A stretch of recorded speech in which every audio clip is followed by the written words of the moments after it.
Hello అండి, నమస్తే. ఇప్పుడు మాట్లాడే టాపిక్ వచ్చేసి Congress senior leader and Thiruvananthapuram MP Shashi Tharoor గారు ఈరోజు మీడియాతో మాట్లాడుతూ బీజేపీ యొక్క తీరు డిప్లొమాటిక్ పరంగా డెమోక్రసీ పరంగా చూస్తుంటే భారతదేశం యొక్క ప్రజాస్వామ్య విలువల్ని, తర్వాత భారతదేశం యొక్క ప్రతిష్టను బజార్లో పెట్టేలా ఉంది ప్రపంచవ్యాప్తంగా అని చెప్పే ప్రయత్నం అయితే చేశారు. ఇందులో ప్రధానంగా శశి థరూర్ ఈ మాట ఎందుకు అనాల్సి వచ్చిందంటే, గత కొన్ని రోజులుగా బీజేపీకి సంబంధించిన మిత్ర బృందం, బీజేపీని మోసే మీడియా అంతా ఒకటే పాట పాడుతూ ఉంది. అమెరికన్ దేశంలో ఉన్న కొన్ని శక్తులు, అమెరికాలో ఉన్న కొన్ని ఏజెన్సీస్తో కలిపి, కొన్ని శక్తులతో కలిపి దేశాన్ని అస్థిరపరిచే కుట్ర చేస్తుందని చెప్పే ప్రయత్నం చేసింది. అది ప్రధానంగా రాహుల్ గాంధీని టార్గెట్ చేసి చెప్పిన మాట. Rahul Gandhi organised crime and corruption report project అనే ఒక ఏజెన్సీతో రాహుల్ గాంధీ కుమ్మక్కయ్యారని ఒక నెపం వేసేసి బీజేపీ కాలయాపన చేసే ప్రయత్నం చేస్తుంది. అది కూడా అదానిని సేవ్ చేసే అంశంలో కాలయాపన చేస్తూ ఉంది. సో ఈ organised crime and corruption reporting project ఏదైతే ఉందో, ప్రపంచవ్యాప్తంగా వివిధ దేశాల్లో అగ్రిమెంట్స్ కుదుర్చుకున్న క్రమంలో అదాని అనే వ్యక్తి కరప్షన్కి ఎలా పాల్పడుతున్నాడు అనే అంశాన్ని ఒక ఆర్గనైజ్డ్ మేనర్లో ప్రపంచవ్యాప్తంగా భారతదేశం యొక్క డిప్లొమాట్స్ని, భారతదేశం యొక్క సివిల్ సర్వెంట్స్ని, భారతదేశం యొక్క అధికారులని, ప్రభుత్వాన్ని అడ్డం పెట్టుకొని ఇతను ఆర్గనైజ్డ్ మేనర్లో కరప్షన్ అండ్ క్రైమ్ ఎలా చేసుకుంటూ వెళ్తున్నారని రిపోర్ట్ చేసింది. ఇది organised crime and corruption report project. So ఇది ఎప్పుడైతే అదాని యొక్క కరప్షన్ని అమెరికాలో జరుగుతున్న దాని అంశం, కెన్యాలో జరుగుతున్న అంశం, బంగ్లాదేశ్లో జరిగింది అవనివ్వండి, ఆస్ట్రేలియాలో జరిగింది అవనివ్వండి, శ్రీలంకలో జరిగింది, ఈ అదాని ఎక్కడెక్కడ పెట్టుబడులు పెట్టాడో ఈ మొత్తం కూపిలాగే ప్రయత్నం చేసేసరికి బీజేపీ ఒక్కసారిగా ఉలుక్కుపడి అదాని మొత్తాన్ని ప్రపంచవ్యాప్తంగా ఇలా అభాసుపాలైపోతే మనకు ఫండ్ చేసేవాళ్ళు ఎవరైనా ఒక నిర్ణయానికి వచ్చిన తర్వాత రాహుల్ గాంధీ మీద ఈ రకంగా నెపం నెట్టే ప్రయత్నం చేస్తున్నారు. దీన్ని ఖండించేదానికి శశి థరూర్ చాలా స్ట్రాంగ్గా బయటకు వచ్చే ప్రయత్నం చేశారు. ఇది ఏదైతే బీజేపీ ఇంటర్నేషనల్ పరంగా కొన్ని ఇన్వెస్టిగేటింగ్ ఏజెన్సీస్ అనండి, లేకపోతే రిపోర్టింగ్ ఏజెన్సీస్ అనండి, లేకపోతే భారతదేశంలో మీడియా చచ్చిపోయినంత మాత్రాన ప్రపంచంలో మీడియా చనిపోదు కదా.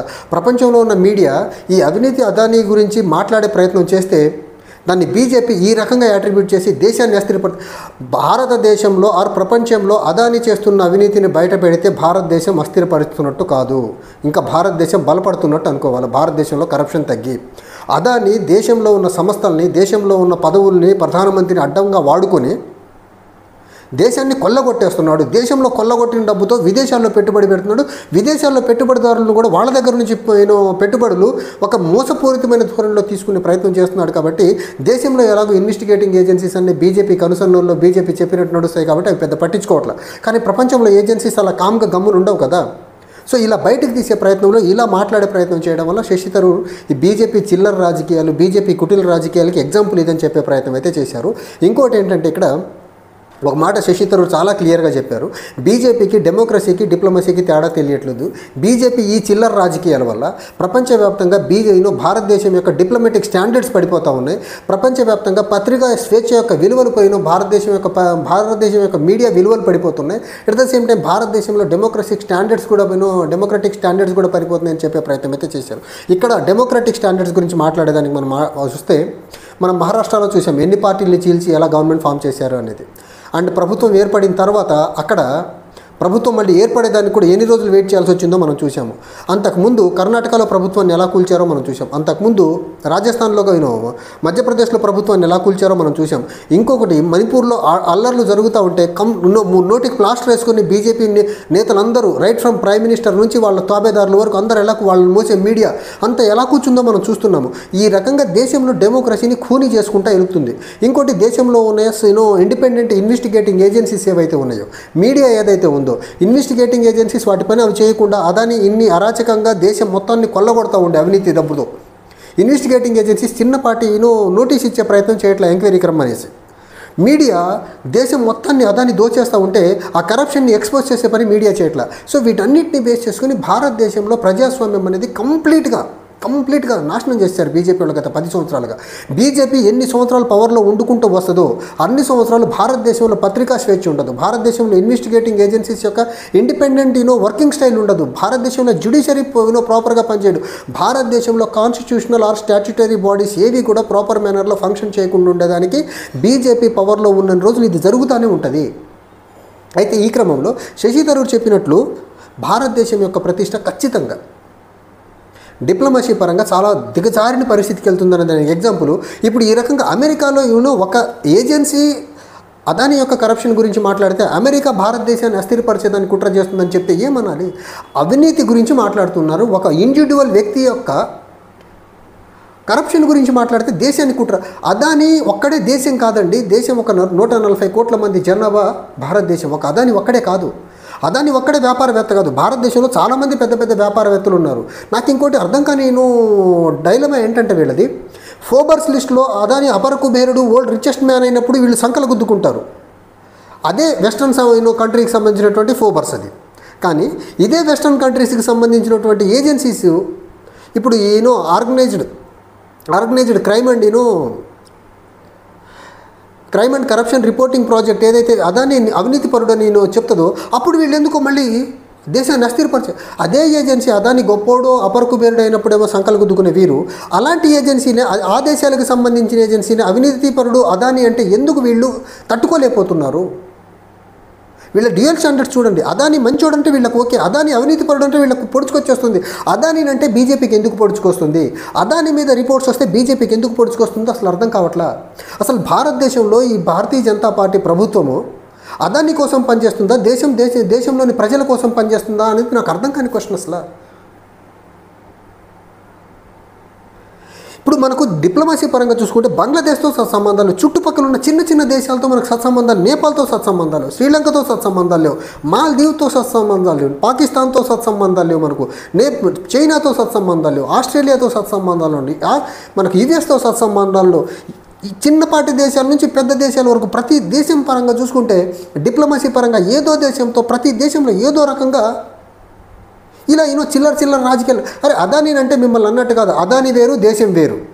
అదాని అవినీతి వేరు, దేశం యొక్క ప్రతిష్ట వేరు. అదాని యొక్క అవినీతి భాగోతం వేరు, భారతదేశం యొక్క డిప్లొమాటిక్ స్టాండర్డ్స్ వేరు.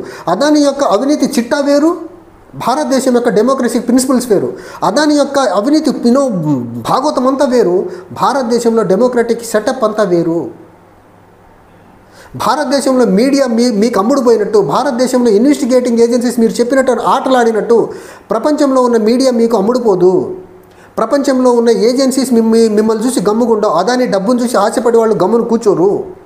వాళ్ళ పని వాళ్ళు చేసుకుంటా ముందుకెళ్ళి అట్లీస్ట్ భారతదేశంలో ఉన్న సంస్థలు చేయనటువంటి పని, భారతదేశంలో ఉన్నటువంటి మీడియా చేయలేని పని పాశ్చాత్య దేశాలు ఎక్కడో చేస్తూ ఉంటే దాని మీద యాక్షన్ తీసుకోవాల్సింది పోయి, ఈ అవినీతి అదానిని బొక్కల్లో వేయాల్సింది పోయి, వీళ్ళు ఈ రకంగా భారతదేశాన్ని కుట్రపరిచేపోయిన శక్తులతో భారతదేశంలో కొంతమంది చేతులు కలిపారని చెప్తున్నారంటే వీళ్ళకు అదాని మీద ఈగ వాలటం కూడా బీజేపీ ఒక అనుబంధ సంస్థలకు ఇష్టం లేదు.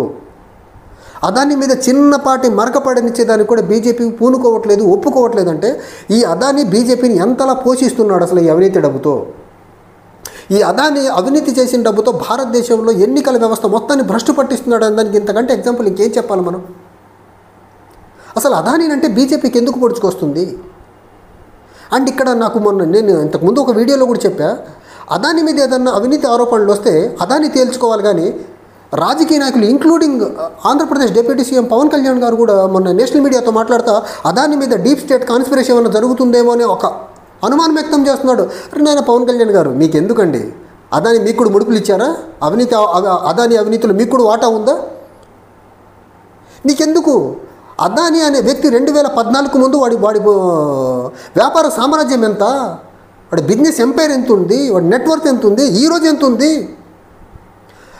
2014 నరేంద్ర మోడీ ప్రధాని కాకముందు అతనికి ఉన్న వ్యాపార సామ్రాజ్యం ఎన్ని కంపెనీలు ఉన్నాయి, ఈరోజు ఎన్ని రంగాల్లో వేలు పెట్టేస్తున్నాడు అతను. దీని మీద అసలు ఎందుకు మాట్లాడరు? దీని మీద ప్రపంచంలో ఇన్వెస్టిగేటింగ్ ఏజెన్సీస్ అవనివ్వండి, లేకపోతే ఇండిపెండెంట్ ఆర్గనైజేషన్స్ అవనివ్వండి, ఎన్జిఓస్ అవనివ్వండి, లేకపోతే రిపోర్టింగ్ ఏజెన్సీస్ ఏమన్నా నిజాలు బయటకు తీసుకొస్తే ఈ బీజేపీ తాబేదారులకి, బీజేపీ చెంచాలకి ఎందుకు పొడుచుకొస్తుంది అసలు? నేను ఇందాక చెప్పినట్టు బీజేపీ